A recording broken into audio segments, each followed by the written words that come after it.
اور وہ دو نسبتیں کیا ہیں؟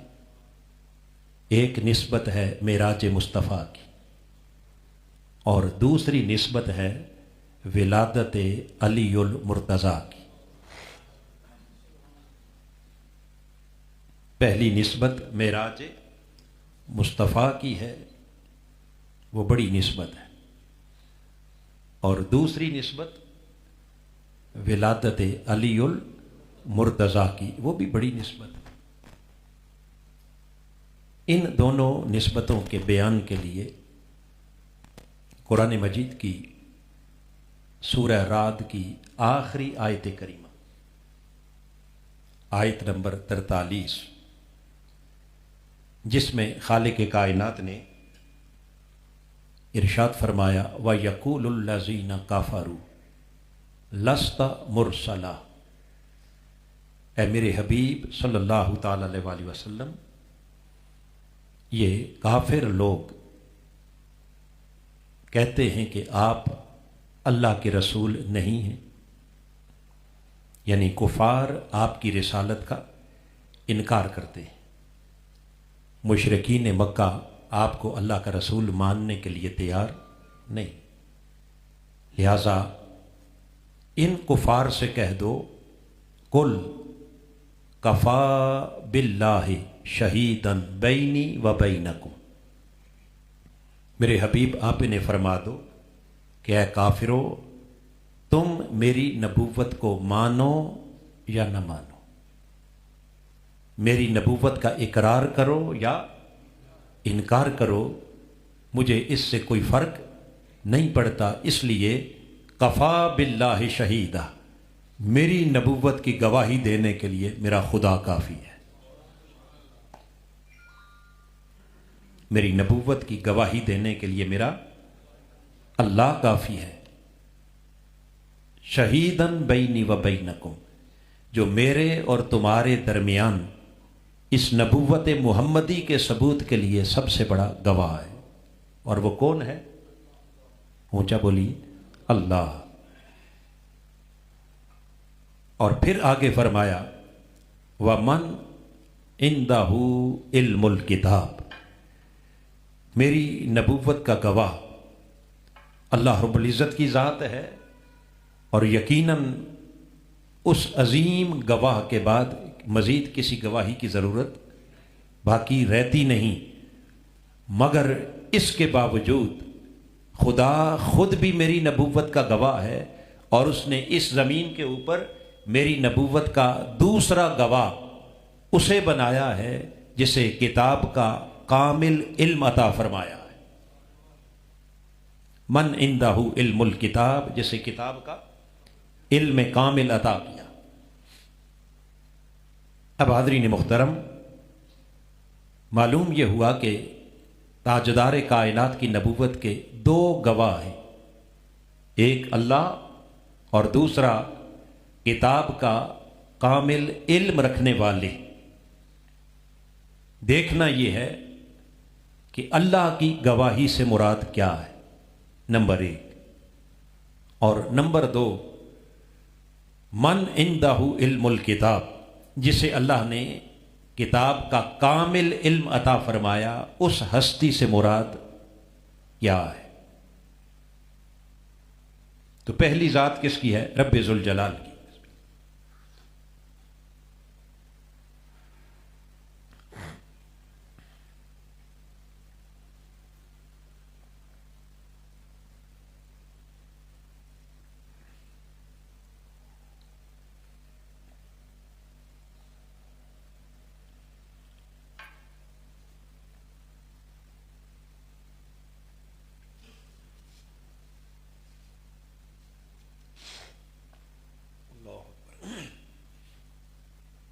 تو سب سے پہلا گواہ کون ہے؟ بولیے۔ اب اس کے گواہ ہونے سے مراد کیا ہے؟ یقیناً خالق کائنات اپنی زبان اقدس سے کسی کے سامنے آ کر اور بول کر تو حضور کی نبوت کی گواہی نہیں دے گا، ڈائریکٹلی اس کے کلام کو تو براہ راست کوئی سن نہیں سکتا، اور اس کے وجود کو اپنی آنکھوں سے کوئی دیکھ بھی نہیں سکتا تو پھر گواہ کیسا ہے؟ پھر گواہ کیسا گواہ ہے؟ اس کی گواہی سے مراد اس آیت کریمہ کی تفسیر میں کثیر ائمہ تفاسیر نے بیان کیا کہ اللہ کی گواہی سے مراد رب ذوالجلال کے عطا کردہ وہ معجزات ہیں کہ جن معجزات کے ذریعے تاجدار کائنات صلی اللہ تعالی علیہ وسلم کی نبوت کی سچائی کو ثابت کیا جا سکتا ہے۔ تو اللہ کے گواہ ہونے کا معنی یہ ہے کہ اللہ پاک نے اپنے محبوب کو وہ عظیم معجزات عطا کیے کہ جن معجزات کو دیکھ کر تاجدار کائنات صلی اللہ تعالی علیہ وسلم کی نبوت کا یقین آ سکتا ہے، یا جن معجزات کو حضور کی نبوت کے اوپر بطور گواہ کے پیش کیا جا سکتا ہے۔ اور وہ ایک نہیں بلکہ کئی معجزات اللہ پاک نے اپنے محبوب کو عطا کیے بطور دلیل کے، بطور گواہی کے۔ جب کفار نے آپ سے معجزات کا مطالبہ کیا تو آپ نے کبھی انگلی کے اشارے سے چاند 2 ٹکڑے کر کے بھی دکھایا، اور چاند کا ٹوٹنا دیکھ کر یقیناً تاجدار کائنات صلی اللہ تعالی علیہ وسلم کی سچی نبوت کی اس سے بڑی دلیل اور اس سے بڑی گواہی اور کیا ہو سکتی ہے۔ پھر اس ٹوٹے ہوئے چاند کو میرے آقا نے جوڑ کے بھی دکھایا، پھر کبھی ڈوبے ہوئے سورج کو واپس موڑ کے دکھایا، پھر کبھی آقا علیہ السلام نے اپنی انگلیوں سے پانی کے چشمے جاری کر کے دکھا دیے، کبھی تاجدار کائنات نے درختوں کو اپنے قدموں میں بلا لیا، وہ جڑوں سمیت زمین چیرتے ہوئے حضور کی بارگاہ میں حاضر ہو گئے، کبھی کھجور کے خشک تنے استن حنانہ کے ساتھ آقا علیہ السلام نے اس کے اندر روح پیدا کر کے اس کو کے اندر کیفیت کلام پیدا کر کے دنیا کو دکھا دیا۔ کبھی آقا علیہ السلام نے جنگل کے درندوں کو، جانوروں کو بلا کر انہیں اپنے قدموں پر سجدہ کروا دیا۔ تو کبھی درخت حضور کی بارگاہ میں چل کے آ رہے ہیں، کبھی درندے قدموں پر سجدہ ریز ہو رہے ہیں، اور کبھی آقا علیہ السلام پر پہاڑ اور پتھر سلام پیش کر رہے ہیں، کبھی درختوں کے پتوں سے السلام علیکہ یا رسول اللہ کی آوازیں آتی ہیں، اور کبھی ابو جہل کی مٹھی میں پتھر کی بے جان کنکریوں کو حضور اشارہ کرتے ہیں اور وہاں وہ اللہ کا کلمہ سنا دیتی، اللہ کی توحید کی گواہی دیتی ہیں، حضور کی رسالت کی گواہی دیتی ہیں۔ تو یہ سارے معجزات کیا ہیں؟ کفا باللہ شہیدہ، فرمایا حبیب یہ کافر آپ کی نبوت مانے یا نہ مانے، اقرار کریں یا انکار کریں، انہیں کہہ دو کہ میری نبوت کا گواہ میرا اللہ کافی ہے۔ اور اس نے ایسی گواہی دی حضور کی نبوت کی کہ ان معجزات کے ذریعے تاجدار کائنات کی نبوت پر ایسی گواہی قائم کی کہ جس کو کوئی بھی ذی شعور اور ذی عقل انسان رد نہیں کر سکتا۔ تو جہاں اللہ پاک نے اپنے حبیب کو اس طرح کئی ایک معجزات سے نوازا، یہ سب حضور کی نبوت کی دلیل اور گواہی تھی، وہاں آقا علیہ السلام کا سب سے بڑا معجزہ، سب سے بڑا معجزہ اور سب سے اونچی شان جو رب کائنات نے اپنے حبیب کو عطا فرمائی وہ ہے حضور کا معجزہ معراج۔ معجزہ یعنی تاجدار کائنات کی نبوت کی دلیل کے طور پر اس زمین پر کبھی پتھروں سے کلمہ پڑھوایا، کبھی درختوں سے سجدہ کروایا، اور کبھی جانوروں سے سجدہ کروایا، کبھی تاجدار کائنات کی انگلی سے چاند توڑ کے دکھایا، مگر کبھی آقا علیہ السلام کو عرش معلیٰ پر بلایا، کعبہ قوسین کی قربتوں میں لے گیا، او ادنا کے جلووں میں لے گیا، اور کعبہ قوسین کی قربتوں میں اپنے حبیب کو لے جا کر رب کائنات نے فَأَوْحَى إِلَىٰ عَبْدِهِ مَا أَوْحَى، اپنے محبوب کی طرف وحی کی جو اس نے وحی کی وہ وحی کیا تھی؟ یعنی براہ راست پردے اٹھا کر خالق کائنات نے اپنے حبیب سے راز و نیاز کی باتیں کی، اپنے محبوب سے ہم کلام ہوا، اور پردے اٹھا کر اپنے حبیب کو اپنا دیدار عطا کیا، اس دیدار کی لذت اور فرحت عطا کی۔ اور یہ بھی دراصل جیسے پہلے تسلی دی کہ حبیب آپ ان کی پرواہ نہ کریں، آپ کی نبوت کا گواہ اللہ کافی ہے، اس طرح کعبہ قوسین پہ بلا کر رب کائنات نے فرمایا میرے حبیب یہ کافر لوگ، آپ کی نبوت کے منکر اور آپ کی نبوت کا انکار کرنے والے، جو قدم قدم پر آپ کو ستاتے ہیں، تکلیفیں دیتے ہیں، دکھ دیتے ہیں، پریشان کرتے ہیں، راہوں میں کانٹے بچھاتے ہیں، محبوب آپ پر پتھر برساتے ہیں، اے پیارے حبیب آجا مکہ کی وادی کو چھوڑ کر کعبہ قوسین پر میری قربت میں آجا، جہاں حوران بہشت آپ کی راہوں میں اپنی پلکیں بچھانے کے لیے تیار ہیں، قدسیان فلک آپ کا استقبال کرنے کے لیے تیار کھڑے ہوں گے، اور فرش سے عرش تک ساری کائنات میرے حبیب آپ کی خاطر سجی ہوگی، انبیاء مسجد اقصی میں استقبال کریں گے، ملائکہ آپ کا سدرۃ المنتہا پر استقبال کریں گے، اور حبیب جب تو عرش معلی پر قدم رکھے گا تو خود خدا آگے بڑھ کر کہے گا کف یا محمد ان ربک یصلی علیک، اے پیارے حبیب اب ٹھہر جا، پہلے نبیوں سے استقبال کروایا تھا، پھر فرشتوں سے کروایا، اب لا مقام آئے ہو، پیارے حبیب ذرا رک جاؤ، خدا خود آگے آ کر تیرا استقبال کرنا چاہ رہا۔ تو رب کائنات اپنے حبیب کو اس عالم لا مکان کے اندر، اپنی اس قربت خاص کے اندر لے جا کر دراصل اپنے محبوب کے سارے دکھ اور ساری تکلیفیں اور سب پریشانیاں حضور سے دور کر کے اپنے محبوب کو راحت پہنچانے کے لیے کہ کیا ہوا اگر یہ کافر لوگ آپ کو 13 برس سے تکلیف دے رہے ہیں، 12 سال سے، تو میرے حبیب آجا میرے اس قرب خاص میں، حریم قدس میں، جہاں ایک طرف میں ہوں گا، ایک طرف تو ہوگا، ایک طرف جلوہ خدا ہوگا، ایک طرف جلوہ مصطفیٰ ہوگا، ایک طرف ساری کائنات کا رب ہوگا اور ایک طرف اس کا محبوب ہوگا، درمیان میں کسی اور کو حائل ہونے کی اجازت نہیں۔ انبیاء سے کہا تم مسجد اقصی میں رہ جاؤ،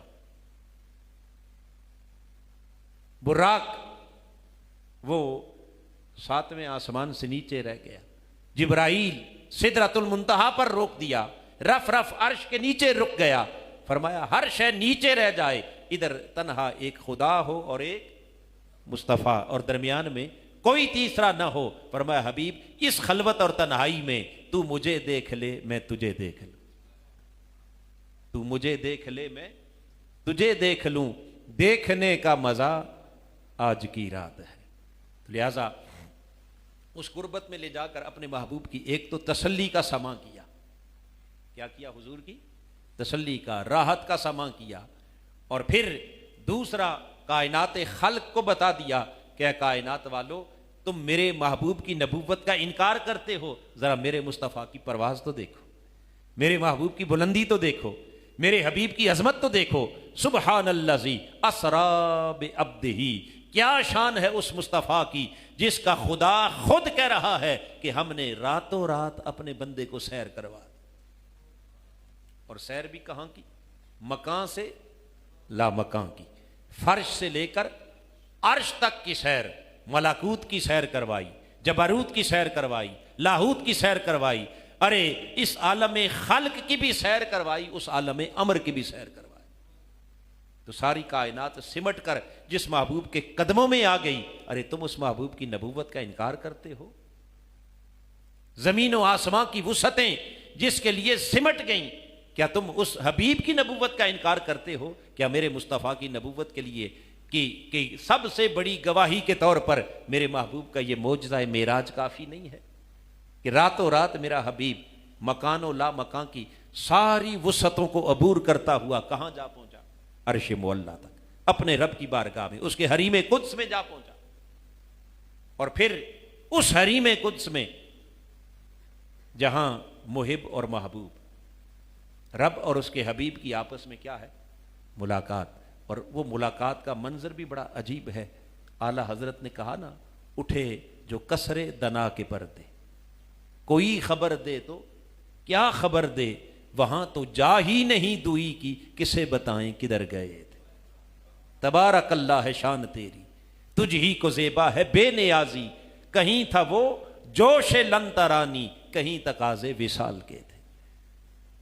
فرمایا ایک طرف جوش لن ترانی، کہاں موسیٰ طور پر عرض کرتے ہیں رب ارنی انظر الیک، جواب آتا ہے لن ترانی، تو مجھے دیکھ نہیں سکتا۔ اور کہاں حبیب ام ہانی کے گھر سویا ہے، جبرائیل کو بھیجا جا رہا ہے اور حکم ہو رہا ہے کہ جبرائیل جنت سے براق لے کے جانا، اور میرے محبوب کا دروازہ بھی نہ کھٹکانا، یار کے قدم چوم کر جگانا، اور پھر براق پر سوار کر کے پورے اہتمام کے ساتھ میرے حبیب کو میری بارگاہ میں لے آنا، اور چلتے ہوئے قدم چوم کے عرض کرنا ان اللہ اشتاق الی لقائک یا رسول اللہ، عرض کرنا یا رسول اللہ آج خدا خود آپ کے دیدار کا مشتاق ہے، رب خود آپ کی ملاقات کا، رب آپ سے ملنا چاہتا ہے۔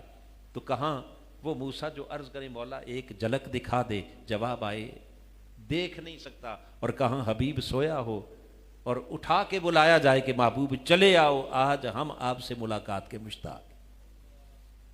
فرمایا میرے حبیب کی ان عظمتوں، رفتوں، ان بلندیوں کو، ان قربتوں کو دیکھو، اور یہ سب کچھ دیکھ کر بھی کیا اب بھی کوئی گنجائش ہے کہ تم میرے محبوب کی نبوت کا انکار کرو؟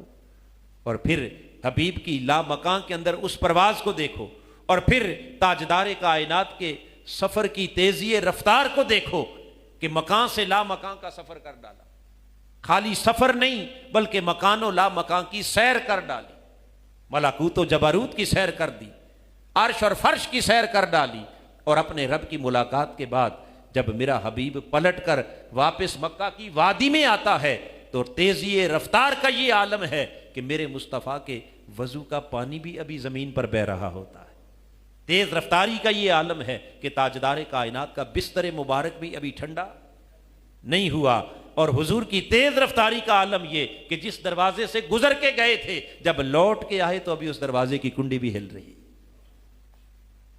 تو خالق کائنات نے فرمایا میرے حبیب کے ان زندہ معجزات کو دیکھو، یہ زندہ معجزات یہ کیا ہیں؟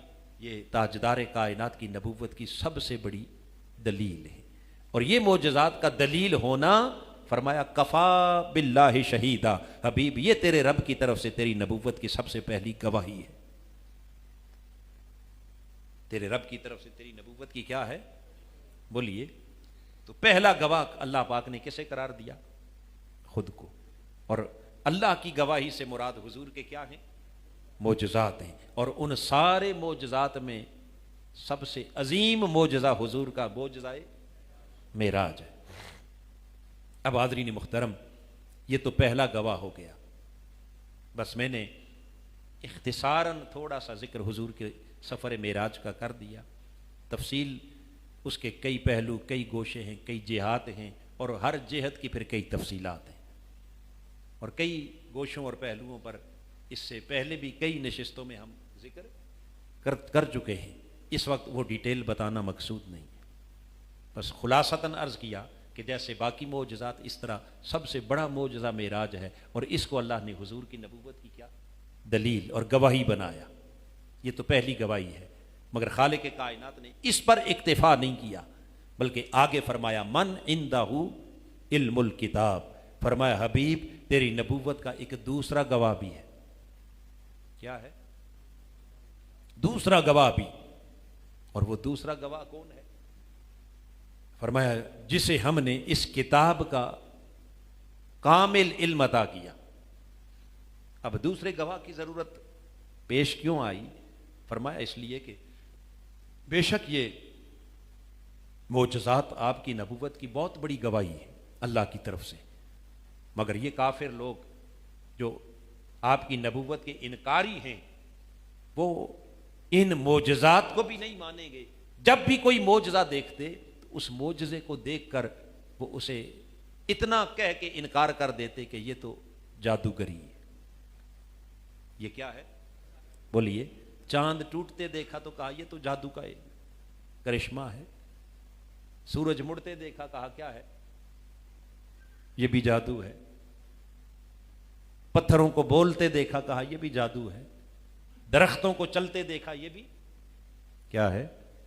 جادو. اور رہ گیا حضور کا معجزہ معراج، سفر معراج. وہ تو اسرا، سیر کرائی رات کی تنہائیوں میں. نہ کسی نے محبوب کو جاتے دیکھا، نہ کسی نے حضور کو آتے دیکھا. لہذا اس معجزے کا تو ویسے ہی کافروں نے انکار کر دیا. انہوں نے کہا یہ تو جانا آنا ہم مانتے ہی نہیں ہیں. تو لہذا پہلی گواہی اللہ پاک نے جو معجزات کے ذریعے دی، اس کو تو رد کرنے کے کئی بہانے آ گئے. کہیں انہوں نے کیا کہہ دیا؟ جادو کہہ دیا. اور کہیں اس معجزے کو ماننے سے ہی کیا کر دیا؟ انکار کر دیا. اب خالق کائنات نے فرمایا اگر میرے حبیب کے معجزات تمہاری سمجھ میں نہ آئیں، میرے حبیب کی یہ عظمتیں، شانیں، رفتیں تمہاری سمجھ میں نہ آئیں، اور بدبختو تم انہیں جادوگری کہہ کے ان کا بھی اگر انکار کرتے ہو، تو میں نے اپنے محبوب کی نبوت کا ایک دوسرا گواہ بھی بنایا اس زمین کے اوپر. اور وہ دوسرا گواہ من عندہ علم الکتاب، جسے کتاب کا علم عطا کیا. اب کتاب کا جسے علم عطا کیا، اس سے مراد کیا ہے؟ اس کی تفسیر میں ائمہ مفسرین نے چند اقوال بیان کیے ہیں. پہلا قول حضرت قتادہ نے بیان کیا، فرماتے ہیں کہ من عندہ علم الکتاب سے مراد علماء یہود ہیں. کون ہیں؟ یہود کے بڑے چوٹی کے نامی گرامی علماء، جن کو اللہ پاک نے تورات کا علم دیا تھا. اور ان یہود کے ان علماء میں سے جن کو اللہ پاک نے ہدایت دی اور اس تورات کے علم کی وجہ سے جنہیں تاجدار کائنات کی نبوت کی معرفت دی، اور جنہوں نے حضور کی نبوت کا اقرار کیا اور آقا علیہ السلام پر ایمان لائے، انہی میں سے حضرت قتادہ کہتے ہیں جیسے حضرت عبداللہ بن سلام رضی اللہ تعالیٰ، وہ اسلام لانے سے پہلے یہود کے اور تورات کے بہت بڑے عالم تھے. تو ان علماء یہود کو حضور کی نبوت کا گواہ کیوں قرار دے دیا؟ اس لیے کہ اللہ پاک نے چونکہ ان کی کتاب کے اندر تورات میں اور سابقہ آسمانی کتب کے اندر تاجدار کائنات صلی اللہ تعالی علیہ وسلم کی نبوت کی علامات اور آقا علیہ الصلوۃ والسلام کی نبوت کے خواص اور حضور علیہ الصلوۃ والسلام کی صفات، تاجدار کائنات پیغمبر آخر الزمان نے پیدا کہاں ہونا ہے، ہجرت کر کے کس شہر میں جانا ہے، کیسے رہنا ہے، کیا کیسے فتوحات حاصل کرنی ہے، وہ ساری خصوصیات جو اپنے محبوب کو عطا کرنی تھی، خالق کائنات نے وہ سب کچھ پہلی کتابوں کے اندر تفصیل سے بیان فرما دی. تو لہٰذا جن لوگوں کو ان کتابوں کا علم دیا اور اس علم سے جنہیں حضور کی معرفت نصیب ہو گئی، جن کے دل حسد کی آگ سے پاک تھے، وہ اپنے اس سابقہ آسمانی کتابوں کے اس علم کی وجہ سے حضور پر ایمان لے آئے، آقا کی نبوت کا اقرار کرنے لگے. خالق کائنات نے فرمایا کافرو، تمہیں حضور کے معجزات کی سمجھ آئے نہ آئے، مگر دیکھو تم سے پہلے جنہیں کتابوں کا ہم نے علم عطا کیا تھا، وہ کتاب کا صحیح علم رکھنے والے وہ بھی میرے مصطفیٰ کی نبوت کی گواہی دے رہے ہیں. میرے حبیب کی نبوت کی کیا؟ پھر حضرت عبداللہ بن عباس بیان کرتے ہیں، آپ فرماتے ہیں کہ من عندہ علم الکتاب سے مراد علماء یہود بھی ہیں اور علماء نصارہ بھی ہیں، چونکہ اللہ پاک نے حضور کی نبوت کی صفات تورات میں بھی بیان کی تھیں اور انجیل میں بھی بیان کی تھیں. تو لہٰذا تورات کا علم رکھنے والے بھی اور انجیل کا علم رکھنے والے، حضرت عیسیٰ کے ماننے والے، اور خود عیسیٰ علیہ السلام نے تاجدار کائنات کی نبوت کی بشارت دی یا نہ دی؟ حضرت عیسیٰ علیہ السلام نے حضور علیہ الصلوۃ والسلام کی آمد کی جو اپنی امت کو، اپنی قوم کو خوشخبری سنائی تھی، اس بشارت کو تو خود قرآن مجید نے بھی کوٹ کیا. حضرت عیسیٰ علیہ السلام فرماتے ہیں مبشرم برسول یاتی من بعدی اسمہ احمد، اے میری قوم کے لوگوں میں تمہیں خوشخبری سنا رہا ہوں. کس بات کی خوشخبری؟ اس آنے والے رسول کی خوشخبری جو میرے بعد آئے گا، یعنی اللہ کا آخری نبی ہوگا، آخری پیغمبر ہوگا. اور صرف اس پیغمبر کی آمد کا ذکر نہیں کیا بلکہ آپ کا اسم گرامی بھی بتا دیا، فرمایا میرے بعد اس آخری آنے والے نبی کا نام احمد ہوگا. اس طرح کیونکہ یہ ساری ڈیٹیلز تورات میں بھی موجود تھیں اور بولیے انجیل میں بھی، اور علماء یہود بھی تاجدار کائنات کی نبوت کی صداقت سے آگاہ تھے، اور علماء نصارہ بھی حضور علیہ الصلوۃ والسلام کی نبوت کی صداقت سے انہیں کامل یقین تھا کہ یہ اللہ کے سچے نبی ہیں، ان کو حضور کی نبوت میں شک نہیں تھا۔ ہاں، ان میں سے پھر جنہوں نے انکار کیا، وہ انکار اپنی لا علمی کی وجہ سے نہیں کیا، وہ جو انکار کیا وہ انکار اپنی جہالت کی وجہ سے، لا علمی کی وجہ سے، یا کسی شک و شبہ کی وجہ سے نہیں کیا۔ ان کے انکار کی اور وجہ تھی، اور وہ وجہ یہ تھی کہ وہ تاجدار کائنات کے لیے اپنے دل میں حسد رکھتے تھے۔ کیا رکھتے تھے؟ خاندانی حسد تھا، چونکہ وہ انتظار میں تھے کہ سارے انبیاء حضور سے پہلے بنی اسرائیل میں آتے رہے، انہیں انتظار تھا کہ آخری شان والا نبی بھی بنی اسرائیل میں اسی قبیلے میں آئے گا، مگر اللہ پاک نے جب اپنے آخری محبوب کو بھیجنا چاہا تو انہیں بنی اسرائیل کے بجائے بنی اسماعیل کے اندر بھیج دیا۔ وہ اولاد اسرائیل سے نہیں بلکہ اولاد اسماعیل سے آئے، باقی سب انبیاء حضرت اسحاق کی اولاد سے تھے، میرے مصطفیٰ حضرت اسماعیل علیہ السلام کی اولاد سے، تنہا ادھر ہزاروں نبی بھیجے اسحاق کی اولاد میں، ادھر اسماعیل کی اولاد میں صرف ایک ہی بھیجا، مگر سارے انبیاء کا سردار بنا کے بھیجا۔ تو اب یہ جو سرداری تھی یہ ان سے برداشت نہیں ہوتی تھی، وہ جو اندر کا حسد تھا اس وجہ سے وہ انکار کرتے تھے۔ مگر جن لوگوں کے دل حسد سے پاک تھے، وہ علماء یہود بھی اور علماء نصارہ بھی، وہ تاجدار کائنات کی نبوت پر ایمان لے آئے۔ تو اللہ پاک نے فرمایا، دیکھو من عندہ علم الکتاب، جن کو ہم نے آسمانی کتابوں کا علم دیا تھا وہ بھی میرے نبی کی نبوت کے گواہ ہیں۔ اب حاضرین محترم، یہ تو تھے سابقہ کتابوں کا علم رکھنے والے، تورات کا علم رکھنے والے، انجیل کا علم رکھنے والے، زبور کا علم رکھنے والے۔ مگر جو بات قابل غور ہے وہ یہ کہ چونکہ سب کتابوں کی سردار کتاب کون سی ہے؟ وہ تو قرآن ہے۔ سب کتابوں میں اعلیٰ کتاب وہ تو ہے قرآن ہے۔ اگر تورات کا علم رکھنے والا وہ حضور کی نبوت کا گواہ بن سکتا ہے، یہ بات قابل غور ہے۔ انجیل کا علم رکھنے والا حضور کی نبوت کا گواہ بولیے بن سکتا ہے، تو پھر حاضرین محترم اس قرآن کا علم رکھنے والا وہ میرے آقا کی نبوت کا گواہ کیوں نہیں بن سکتا؟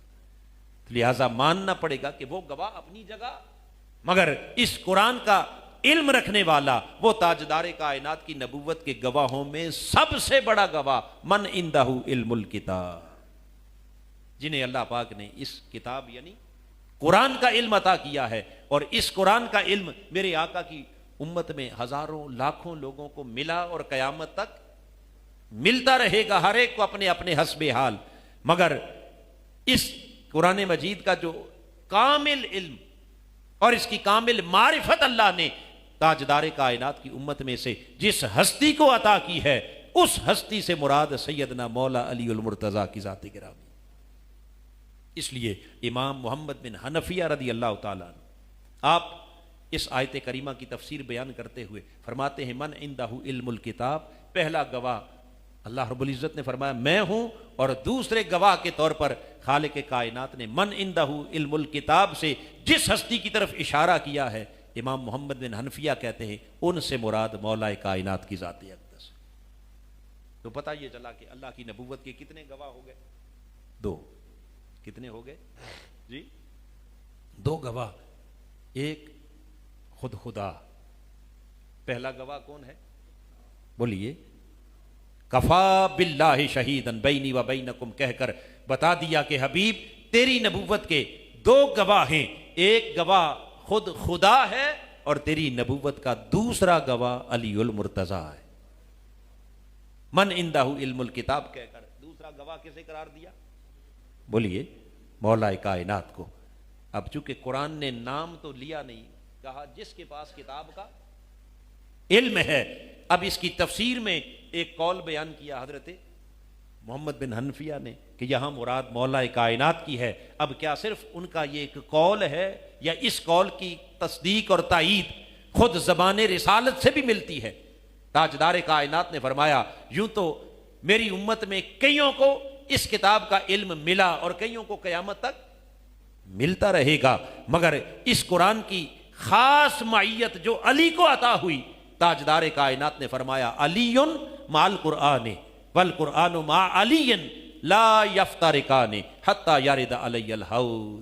میرے آقا نے فرمایا لوگو اس قرآن کا علی کے ساتھ اتنا گہرا تعلق ہے کہ ہر موڑ پر، ہر قدم پر، ہر مرحلے پر قرآن علی کے ساتھ ہے، علی قرآن کے ساتھ۔ قرآن کس کے ساتھ ہے؟ اور علی قرآن کے ساتھ ہے۔ لا یفترقان، میرے آقا نے فرمایا یہ کبھی ایک دوسرے سے جدا نہیں ہوں گے، یہ ہمیشہ ایک ساتھ رہیں گے، اس دنیا میں بھی اور آخرت میں بھی، حتیٰ کہ قیامت آ جائے گی۔ اور قیامت کے دن جب میرے پاس حتیٰ یارد علی الحوض، جب میرے پاس حوض کوثر پہ آئیں گے، اس دن بھی قرآن علی کے ساتھ ہوگا، علی قرآن کے ساتھ ہوگا، قرآن علی کے ساتھ ہوگا، اور علی بولیے قرآن کے ساتھ۔ یہ تو تاجدار کائنات صلی اللہ تعالی علیہ وسلم خود گویا اپنی زبان مبارک سے من عندہ علم الکتاب کی تفسیر دے رہے کہ اس کتاب کا علم کامل اللہ نے کسے عطا کیا، اور پھر میری نبوت کا گواہ رب نے اس دھرتی پر کس ہستی کو بنایا۔ یہ تو تاجدار کائنات کا فرمان اقدس ہے۔ پھر آگے چلیے، حضرت عبداللہ ابن مسعود رضی اللہ تعالیٰ عنہ اسی تعلق بالقرآن کو اور مولا کائنات کے ساتھ قرآن کی اس خاص نسبت کو بیان کرتے ہوئے حضرت عبداللہ ابن مسعود فرماتے ہیں انزل القرآن علی 7 احرف، کہ اس قرآن کو 7 حروف پر نازل کیا گیا، 7 قراتوں پر، 7 مختلف لہجوں میں یہ قرآن اترا۔ اور جب 7 حروف پر یہ قرآن اتارا گیا تو حضرت عبداللہ ابن مسعود کہتے ہیں لِكُلِّ حَرْفٍ ظَاهِرٌ وَبَاطِنٌ، اس قرآن کے ہر حرف کا ایک ظاہری معنی ہے اور ایک اس کا باطنی معنی ہے۔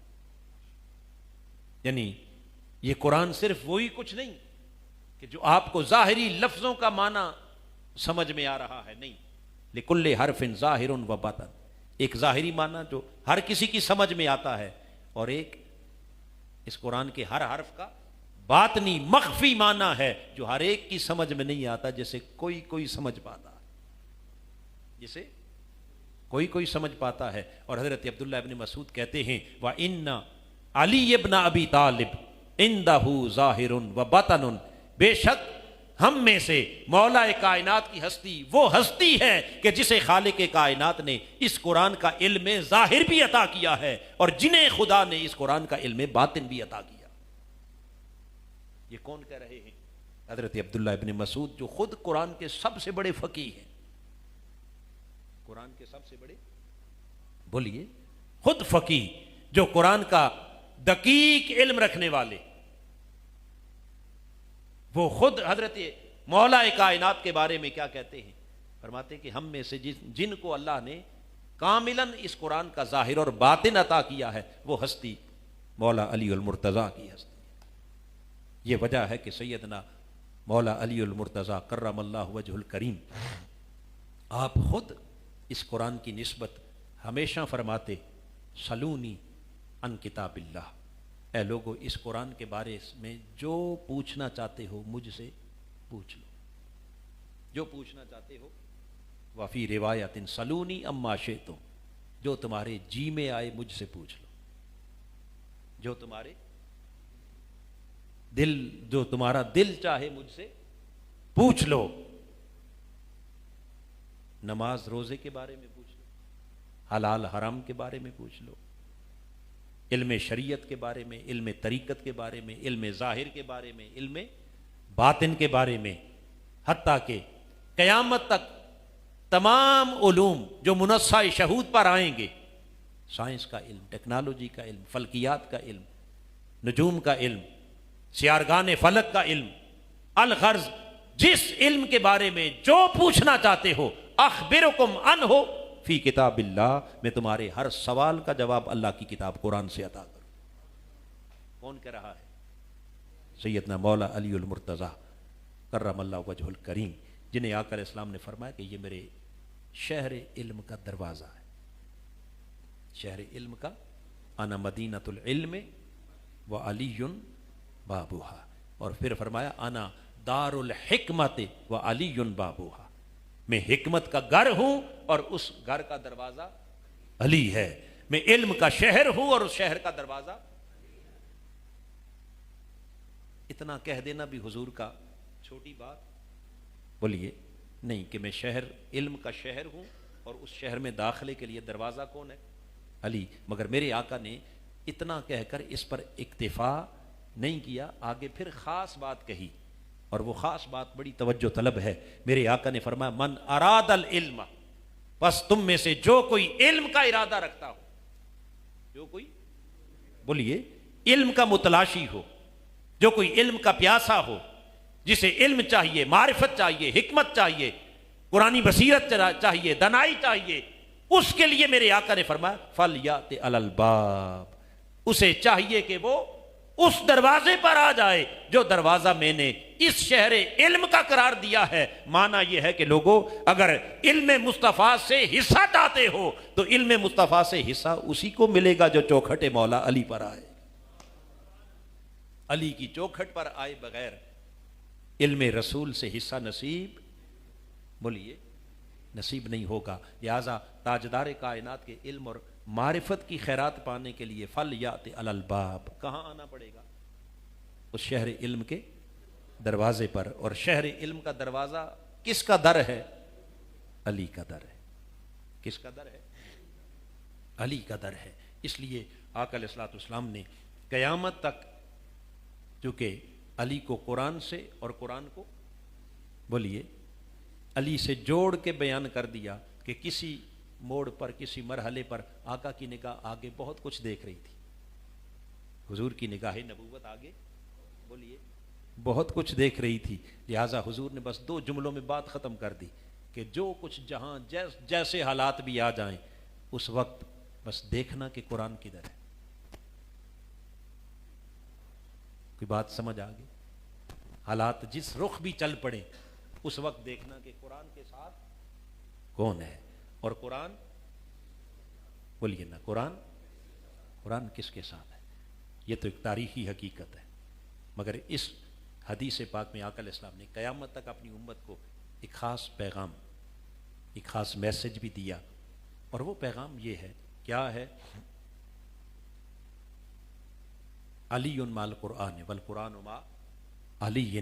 اس کے ذریعے آقا علیہ السلام کا پہلا پیغام یہ ہے کہ اس قرآنی علم کی بات کرنے والوں اور قرآنی فکر کی بات کرنے والوں اور قرآنی علم کا دعویٰ کرنے والوں اور اس قرآن کے لیے اپنی زندگیاں علم قرآن کے حصول میں کھپا دینے والوں، اگر تمہارا تعلق علی کے در سے نہیں، علی کی چوکھٹ سے نہیں، علی کے قدموں سے نہیں، تو زندگی بھر اس قرآن کی آیات کو رٹ لو، حفظ کر لو، یاد کر لو، اس کی تفسیریں پڑھ لو، تعبیریں پڑھ لو، اور اس کے علم کے حصول میں زندگی کھپا دو، یہ قرآن تمہیں منزل پر نہیں لے کے جائے گا جب تک علی کا دامن ہاتھ میں نہیں ہو۔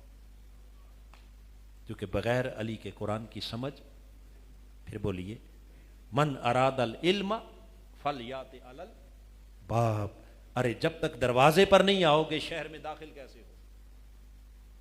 اس سے بڑا پاگل پن اور کوئی نہیں کہ آپ سامنے دروازہ نظر آ رہا ہے اور آپ اس دروازے کو چھوڑ کر دیواریں پھلانگنے کی کوشش کریں۔ یہ کوئی عقل والی بات؟ بولیے۔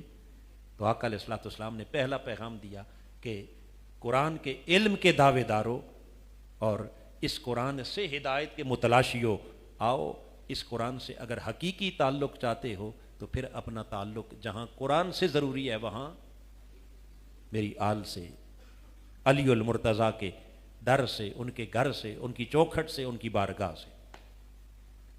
یہ ایک طبقے کے لیے پیغام ہے۔